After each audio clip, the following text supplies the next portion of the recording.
여러분은 우리 교회가 어떤 교회가 되기를 소망하십니까? 사람이 많이 몰려오는 그런 교회? 예, 뭐 생각만 해도 설레죠, 그렇죠? 막 여기 가득 차가지고 막 찬양할 때 막 뜨겁고 막 기도할 때 막 이렇게 막 소리가 넘치는 그런 교회 얼마나 또 설레겠습니까? 또 뭐 어떤 교회를 꿈꾸십니까?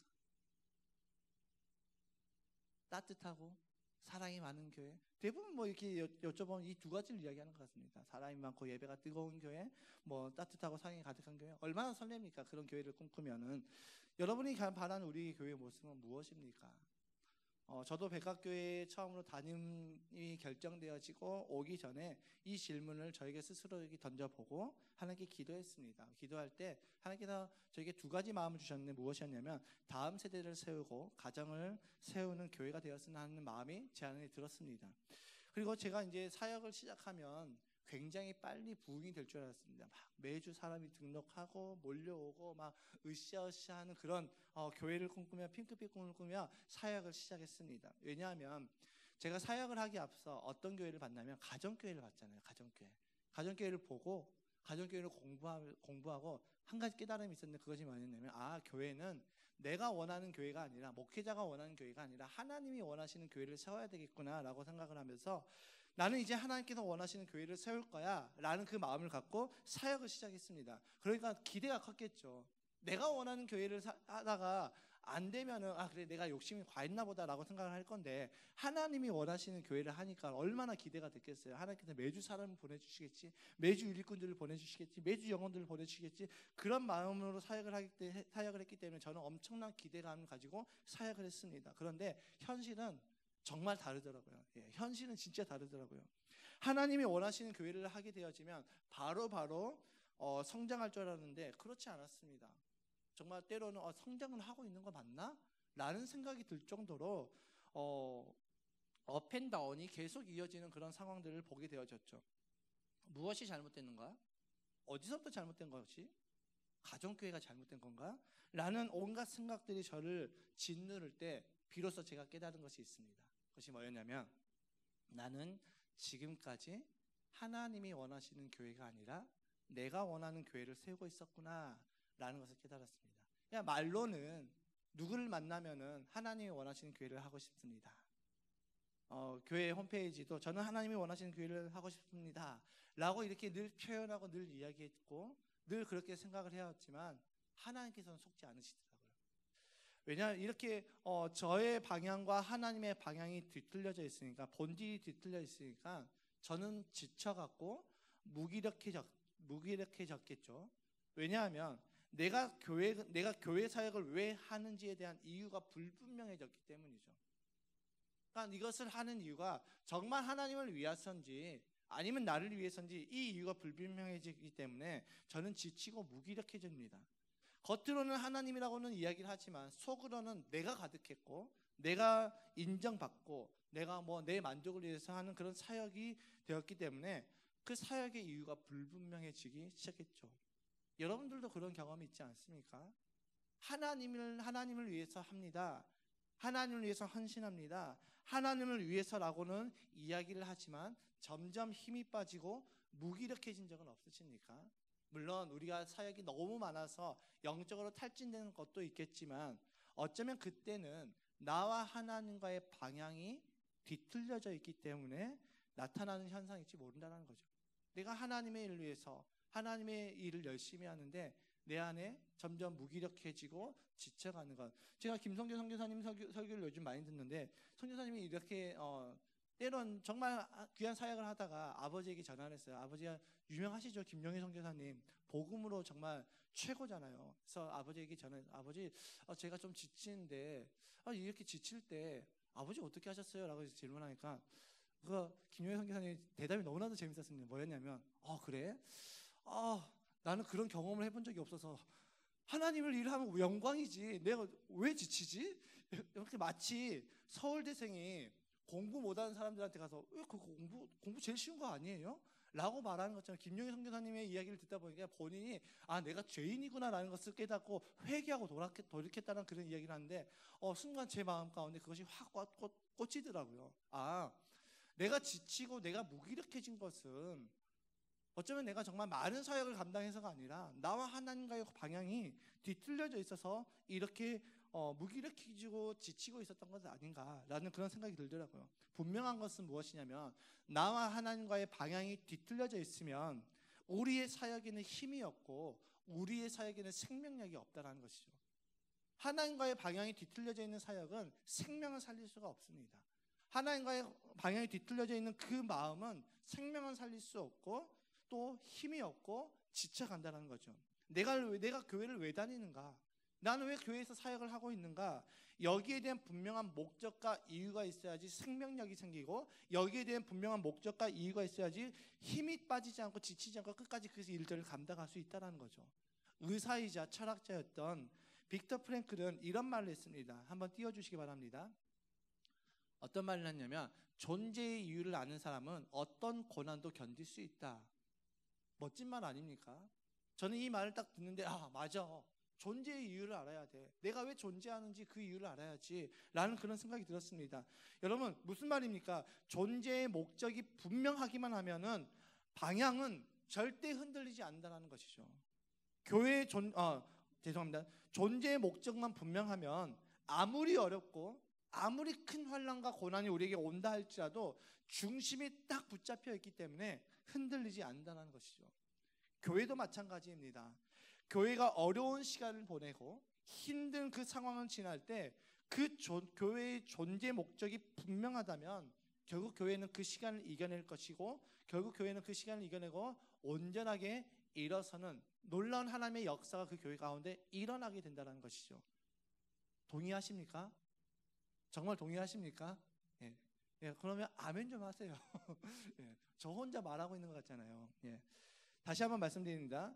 교회가 아무리 어려운 시간을 보내고 아무리 힘든 상황을 보낸다 할지라도 교회의 존재 목적만 분명하면은 교회는 결국 그 시간을 이겨내고 일어서게 될 줄 믿습니다.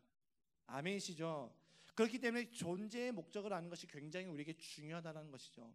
제가 가정교회 멘토링을 이제 처음 들어갔을 때 첫 과제가 무엇이었냐면, 하나님 앞에 기도하는데 어떤 기도를 하라고 하셨냐면, 김영준 목사님께서 이렇게 말씀하셨냐면, 하나님께서 이 백합교회를 이 문수동 땅에 세우신 이유와 나를 백합교회로 보내신 그 이유에 대해서 하나님께 물어보라 라고 말씀하셨습니다. 여러분, 왜 이것이 필요할까요? 우리 보통 교회를 세우신 이유, 그다음에 나를 보내신 이유, 이거 여기 분명히 중요하다는 것은 알지만 이거 여기에 대해서 크게 생각하지 않고 지나가는 경우가 많은데, 왜 이런 작업이 필요할까요? 교회의 존재의 목적과 그 이유, 그리고 내가 이 교회에서 사역을 하는 그 목적을 알아야지 어떤 어려움이나 어떤 힘든 시간이나 어떤 환난이 나에게 닥친다 할지라도 우리는 그 목적대로 끝까지 갈 수 있기 때문이라는 것이죠. 그래서 가정교회 첫 번째 멘토링 첫 번째 시간에는 나를 왜 이 백합교회로 보내셨는가, 하나님께서 이 백합교회를 이 문수동 땅에 세우셨는가, 이것을 하나님께 묻고 그 목적을, 그 하나님께서 주시는 그 마음을 함께 나누는 것이 첫 번째 숙제였습니다. 여러분, 하나님께서 이 지역에 이 문수동 땅에 왜 백합교회를 세우셨을까요? 생각해 본 적 있으십니까? 기도해 본 적 있으십니까? 하나님 도대체 이 백합교회를 이 땅에 세우셨을까? 이 동네가 교회가 없어서 세우셨을까? 우리 주변만 봐도 당장에 바로 옆에 무슨 교회 있죠? 새빛교회 있잖아요. 뒤로 돌아가면 무슨 교회 있죠? 미랄교회 있잖아요. 좀 더 가면 무슨 교회 있죠? 네? 예. 많은 교회들이 있잖아요. 엄청나게 산돌교회도 있고 주변에 정말 많은 교회들이 있습니다. 여기 올라가면 제가 올라가는 중에 정말 교회를 많이 봤습니다. 문수제일교회 있고 섬기는 교회가 엄청 많이 있습니다. 당장 주변에 교회가 굉장히 많이 있죠. 그렇다면 적어도 교회가 없어서 세우신 것은 아니라는 거죠. 하나님께서 이 백합교회를 통해서 하시고자 하는 목적이 분명하게 있는데, 그것은 적어도 교회가 없어서 세우신 것은 아니라는 거죠. 그렇다면 이 목적이 분명해야지 우리는 사역을 끝까지 감당할 수 있겠죠. 힘을 잃지 않고 지치지 않고 끝까지 그 길을 걸어갈 수 있겠죠. 여러분, 하나님께서 백합교회를 세우신 목적을 앞두기 전에 하나님께서 이 땅에 교회를 세우신 이유와 목적은 무엇일까요? 무엇 때문에 교회를 세우셨을까요? 오늘 본문에서 예수님께서 교회를 세우신 그 이유와 목적, 즉 교회의 사명에 대해서 말씀하고 있죠. 우리 본문의 말씀을 우리 다시 한번 읽어보겠습니다. 시작. 그러므로 너희는 가서 모든 민족을 제자로 삼아서 아버지와 아들과 성령의 이름으로 세례를 주고 내가 너희에게 명령한 모든 것을 그들에게 가르쳐 지키게 하여라. 보아라, 내가 세상 끝날까지 항상 너희와 함께 있을 것이다. 아멘. 여러분, 예수님께서 말씀하신 교회의 사명은 무엇이었습니까? 가서 세례를 베풀고 제자로 삼고 가서 제자로 삼고 세례를 베풀고 가르쳐 지키게 하라. 이것이 교회의 사명이었다는 것이죠. 여러분, 그렇다면 좋은 교회의 기준은 무엇일까요? 우리가 이 땅에서 많은 사람들이 교회를 선택할 때 저는 좋은 교회를 선택하고 싶습니다 라고 이야기를 하겠죠. 여러분도 좋은 교회를 선택하고 싶겠죠. 나쁜 교회 선택하고 싶으신 분 계십니까? 없잖아요. 그렇죠? 그렇다면 좋은 교회는 어떤 교회입니까? 따뜻하고 사랑이 넘치는 교회, 아니면 성령의 역사가 막 일어나는 교회, 아니면 예배가 뜨거운 교회, 사람이 많이 모이는 교회. 물론 이런 교회도 물론 좋은 교회죠. 그런데 진짜 좋은 교회는 무엇이냐면 예수님의 명령대로 그 사명을 감당하는 교회가 좋은 교회라는 것이죠. 이 예수님의 명령을 한마디로 표현하면 우리 오른쪽에 나와 있죠. 영혼 구원하여서 제자 삼는 교회가 좋은 교회라는 것입니다. 왜냐하면 이것이 바로 교회의 존재 목적이기 때문이죠. 좋은 세탁소는 어떤 세탁소일까요? 세탁물을 맡기면 엄청 잘 세탁을 해주고 또 빨리빨리 가져다 주는 세탁소겠죠. 근데 세탁소 사장님이 막 바빠요. 막 봉사도 하고 섬기는 일도 하고 막 바빠요. 그래서 세탁물을 맡기면 한 번 맡기면 적어도 한 3, 4일 안에 나와야 되는데 한 번 맡기면 한 두세 달 만에 나와요. 그런 세탁소는 좋은 세탁소일까요? 아니잖아요. 그렇죠? 교회도 마찬가지입니다. 교회가 좋은 교회라면 그 교회의 존재 목적대로 나아갈 때 그 교회는 좋은 교회라고 우리는 세울 수 있다는 것이죠. 그러니까 좋은 교회의 기준은 내가 보기에 괜찮은 교회가 아니라 예수님께서 하나님께서 보시기에 영혼구원에서 제자 삼아지는 그 교회, 그 명령대로 그 존재 목적대로 세워지는 그 사명을 감당하고 있는 교회가 좋은 교회라는 거죠. 만약 교회가 이 존재의 목적을 잃어버리면 어떻게 될까요? 교회는 힘을 잃게 되겠죠. 사역의 이유를 모르기 때문이죠. 옛말에 이런 말이 있습니다. 어떤 말이냐면 속담이죠.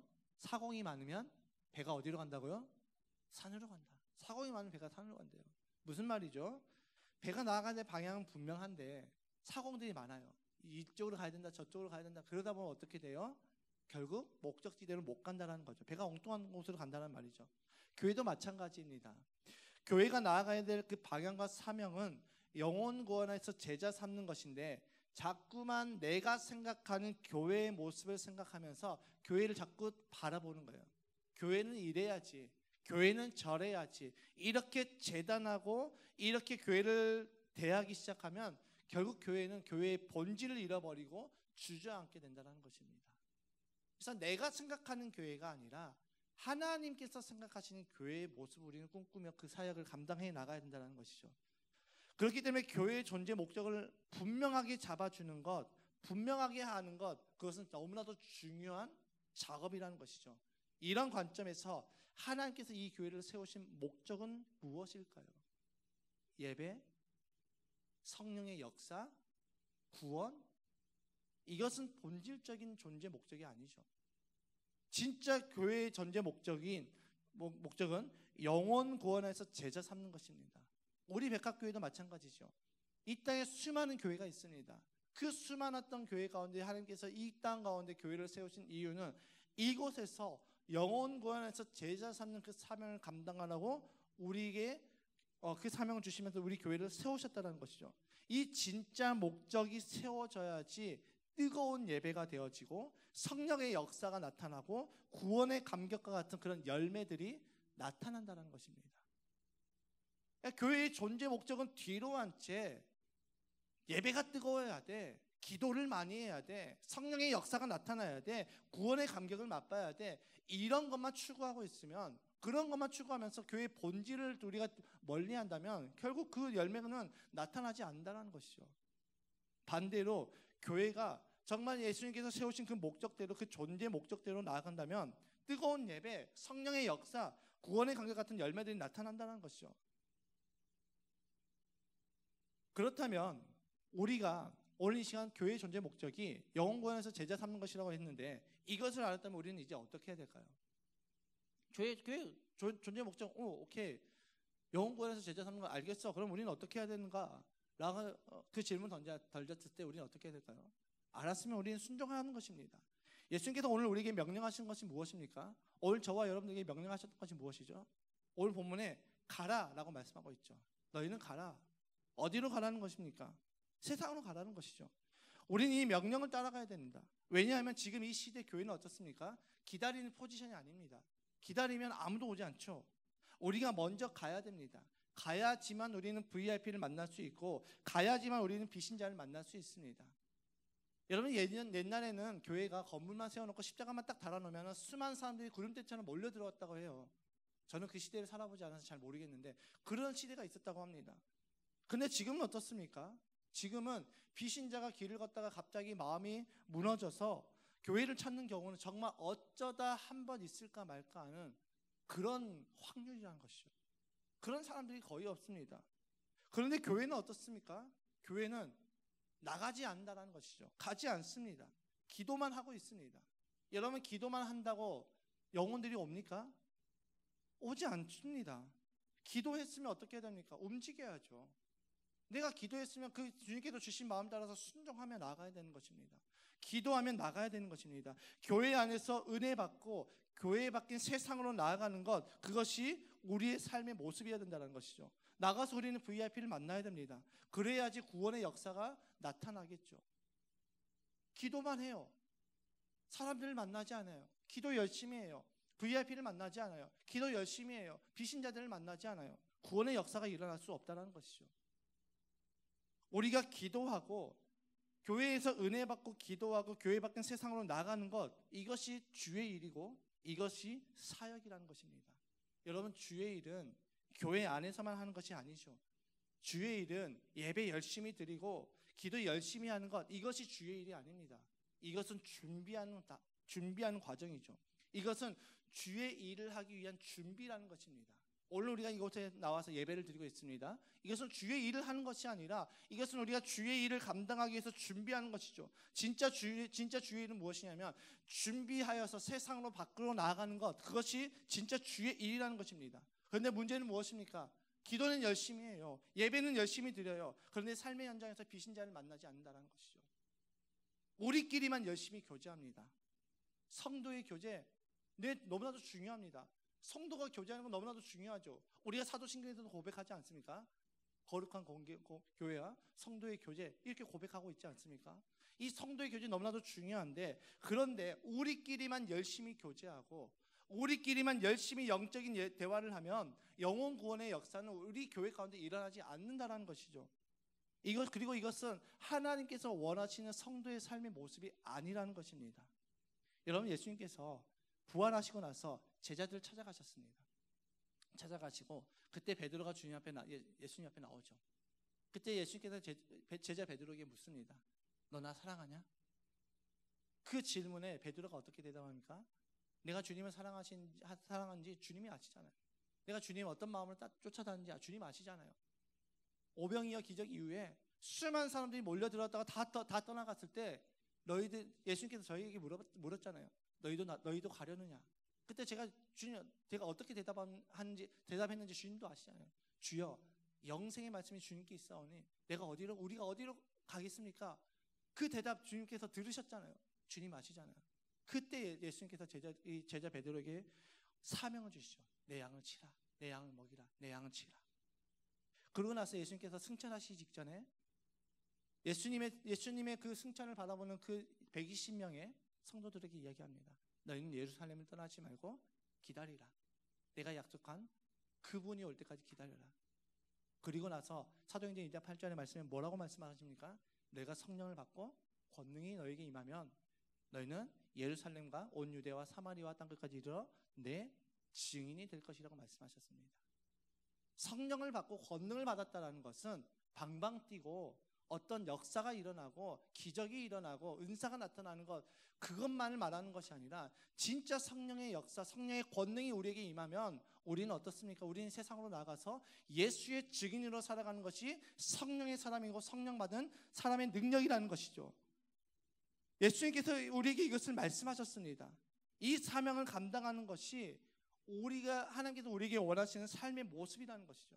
세상으로 나아가서 비신자를 만나고 섬김으로 예수의 증인이 되어서 살아갈 때 구원의 역사가 일어나는 것이지, 우리끼리만 앉아서 모여서 기도한다고 구원의 역사가 일어나는 것이 아니라는 것입니다. 교회의 존재 목적은 영혼 구원에서 제자 삼는 것입니다. 교회의 존재 목적은 친교가 아닙니다. 교회의 존재 목적은 교제가 아닙니다. 교회의 존재 목적은 영혼 구원에서 제자 삼는 것이죠. 교회는 건물이 아니라 신약 성경에서는 교회를 향해서, 이 예배당을 향해서 한 번도 교회라고 말하지 않습니다. 회당이라고 이야기하죠. 천막이라고 이야기하죠. 교회는 건물이 아니라 성도인 우리를 뜻하고 있습니다. 그렇기 때문에 우리 성도의 존재 목적 또한 영혼 구원에서 제자 삼는 것이 되는 것이죠. 우리 다른 것에 우리의 시선과 우리의 에너지를 빼앗기지 맙시다. 세상으로 나아가서 비신자들에게 다가가는 저와 여러분 되시길 주님의 이름으로 축복합니다. 제가 예전에도 고백했지만, 저는 제 주변에, 제가 이제 신앙생활을 오래 하니까 믿지 않는 사람들이 다 끊어지고 믿는 사람들만 가득 찼을 때, 하나님께서 주신 나에게 복이야, 내가 정말 믿음 밖으로 나가지 않게 하나님께서 나에게 주신 복이야 라고 생각을 했습니다. 그런데 제가 성경을 알면 알수록, 또 교회에 대해서 공부하면 공부할수록 내 주변에 믿는 사람들만 있는 것이 축복이 아니라 비극이라는 것을 느끼고 있습니다. 왜냐하면 저는 하나님이 원하시는 삶을 살아가야 되는데, 하나님이 원하시는 영혼 구원에서 제자 삼는 삶을 살아가야 되는데, 주변에 아무리 둘러봐도 다 믿는 사람들밖에 없는 것이죠. 영혼 구원에서 제자 삼을 수 있는 삶을 살아갈 수가 없는 것이 저에게는 너무나도 안타까웠습니다. 비신자들하고 제가 선을 긋고 신자들하고만 만났고 신자들하고만 교제했고 신자들하고만 관계를 가졌던 저의 옛날 모습이 너무나도 안타까웠습니다. 왜냐하면 제가 주님 앞에 섰을 때 주님이 저에게 이렇게 질문할 것 같아요. 야, 내가 너에게 은혜도 주고 내가 너에게 사명도 줬는데 너 뭐하다 왔냐? 라고 질문했을 때, 영혼 구원 없는 저의 삶의 모습을 바라보면서 아무것도 대답하지 못할 제 모습이 너무나도 부끄럽고 너무나도 죄송해서, 정말 나 이렇게 살아가다는 안 될 것 같은데 라는 그런 마음이 제 안에 가득 차더라고요. 여러분, 우리는 세상으로 나가야 됩니다. 교회 안에서만 있으면 안 됩니다. 우리가 교회에서 은혜 받고 성령 충만해져서 우리는 그것을 교회 안에서 사용하는 것이 아니라 교회 밖으로 나가야죠. 여전히 세상에서 예수 없이 살아가는 저들에게 다가가야 되는 것입니다. 세상에서 술에 취해서 비틀거리는 나의 VIP에게 다가가야죠. 교회를 비방하고 예수를 욕하고 예수를 저주하고 있는 그 VIP들에게 우리는 다가가야 되는 것입니다. 그들을 비판하는 것이 아니라, 그들을 향해서 고개를 젖으면서 찌릿찌릿 하는 것이 아니라, 우리는 그들에게 다가가서 그들을 섬겨야 되겠죠. 주님이 그런 우리를 품으셨잖아요. 예수님께서 그런 우리를 사랑하셔서 십자가에 못 박혀 죽으시고 우리에게 새로운 생명을 주셨잖아요. 예수님의 사랑으로 우리도 품어야 되지 않겠습니까? 제가 설교 중에 몇 번 언급했던 그 목사님이시죠? 아시죠? 경남 양산에 있는 예수 나눔 교회 이효환 목사님의 간증을 제가 몇 번 말씀드렸습니다. 이분이 VIP를 섬길 때, 개척하고 VIP를 섬길 때, VIP가 밤에 술만 마시면 술집으로 자기를 부릅니다. 여러분, 목사의 신분으로 술집에 들어갈 때 얼마나 그 마음이 많은 요동이 있었겠습니까? 술집에 들어갔습니다. 옆에 앉아서 술을 따라주면서 이야기를 들어줍니다. 근데 이분이 술에 취하면 꼭 그냥 조용히 목사님 이렇게 하면 될 건데, 꼭 목사님을 크게 부릅니다. 주변에 모든 사람들이 들어, 목사님 제가 말이죠 막 이렇게. 그러니까 본인 너무 창피하고 너무 얼굴이 빨개져서 이거 어떻게 해야 되지? 내가 목사인가? 이게 너무나도 이렇게 창피했다고 하더라고요. 그런데 그 VIP가 결국은 예수님을 영접했고 구원을 받았고 목자가 되어서 본인의 든든한 동역자가 되었다라고 고백했습니다. 여러분 우리는 VIP를 이렇게까지 섬겨본 적이 있으십니까? 저는 부끄럽게도 이렇게까지 섬겨본 적 없습니다. 너무나도 부끄럽게도 이렇게까지 섬겨보고 이렇게까지 해본 적은 없습니다. 술을 마시는 사람을 향해서 쯧쯧거리며 판단하며 손가락질하고 그렇게 비판했던 적은 있지만 옆에 앉아서 술을 따라주면서 그의 인생 이야기를 들어줬던 적은 없습니다. 저희 아버지가 술을 마실 때 저는 저희 아버지와 열심히 싸웠습니다. 술 마시지 말라고. 그런데 제가 그렇게 하면 할수록 저희 아버지의 마음은 닫혀지더라고요. 예수에 대한 마음은 닫혀지더라고요. 여러분, 판단은 쉽지만 섬김은 쉽지 않습니다.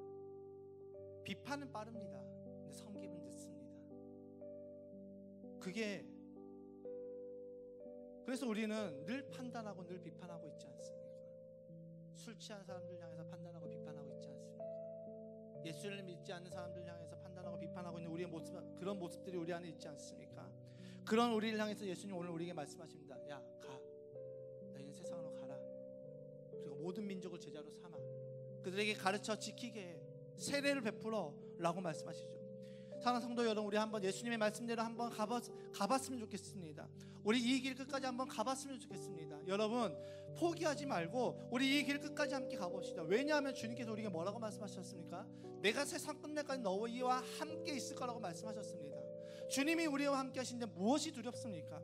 주님이 나와 함께 하시는데 무엇이 두려워서 못 가십니까? 우리 끝까지 한번 걸어가 봅시다. 정말 주님이 원하시는, 진짜 하나님이 원하시는 교회를 세워보는 저와 여러분 되시길 주님의 이름으로 축복합니다. 지난 수요일에 제가 이 말씀을 나누고 기도하겠습니다. 지난 수요일에 새벽에 제가 새벽에 일어나지 못해서 오전에 나와서 교회에 와서 기도를 했습니다. 아침에 나와서 출근해서 교회에 와서 기도하는데 하나님께서 그때 제 마음을 확 만지셨습니다. 저에게 이렇게 말씀하신 것 같은데, 야, 힘들지? 광대야, 힘들지? 제가 그래서 이렇게 대답합니다. 주님, 저 진짜 너무 힘들어요.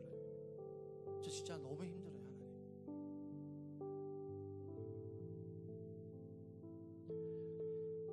제가 그렇게 고백하는데 제 눈에서 눈물이 왈칵 쏟아집니다. 그리고 제가 이렇게 고백했습니다. 하나님, 나 진짜 너무 힘들어요.